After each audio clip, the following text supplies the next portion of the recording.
Hey, I've had a few parents who've asked me or said, oh my gosh, my child's attention span is terrible. Is that you? Well, I want to help. I want to give you a little bit of perspective. So, how long your child may watch a television show or play outside is not an accurate indication of their actual attention span. You want to think about your child's attention span in this way: about 3 to 5 minutes per age. That means if you have a 2-year-old, essentially a 2-year-old is going to pay attention for 6 to 10 minutes. A kindergartner or a 5-year-old is going to be paying attention anywhere from 15 to 20 minutes. So sometimes our expectation is really high and unreasonable, and perspective can decrease our frustration.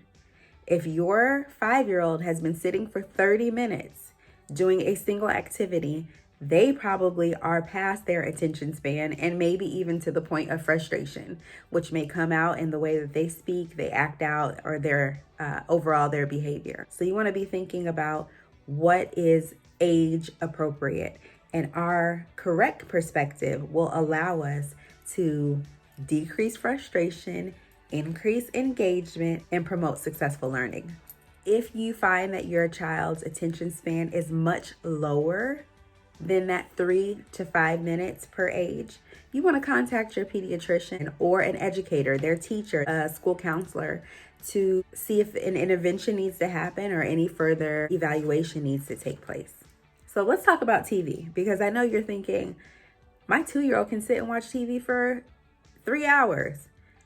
Whew, okay. First of all, let me just let you know that the recommendation for 2 to 5-year-olds is 1 hour of television. And that's with you sitting with them in something that is engaging and enriching their academic experience. So it doesn't have to be a school channel necessarily, but something that they can learn and benefit from. For infants or children 18 months all the way up to 24 months, the recommendation is high quality learning content. And you want to screen it and watch it with them. On platforms just like this, YouTube, there are ads that pop up that are not always child friendly. And so you want to make sure that you put the privacy, the locks, and that you are monitoring their use of technology as well. For infants, no screen time. Now, if they are video chatting with loved ones or you miss them and so you are doing some kind of FaceTime or something like that, that's appropriate. But you want to really cut out screen time for children who are younger than 18 months. And then for kids 6 to 10, you have some wiggle room, right? So you still want to be mindful of that hour, and you want to make sure that technology is not interfering with sleep, physical activity, their social functioning, chores, anything or any responsibilities or routines that are already in place for them. If you visit verywellfamily.com, actually has an interactive media plan for you.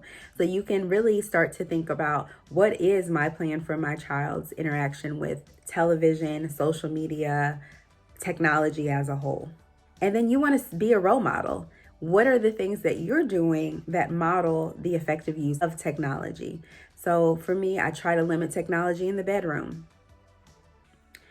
I try to limit technology during meal times, during playtime, during family time, during quality time, and really put it in its place. So some of the work I do requires technology, so I have office hours and business hours.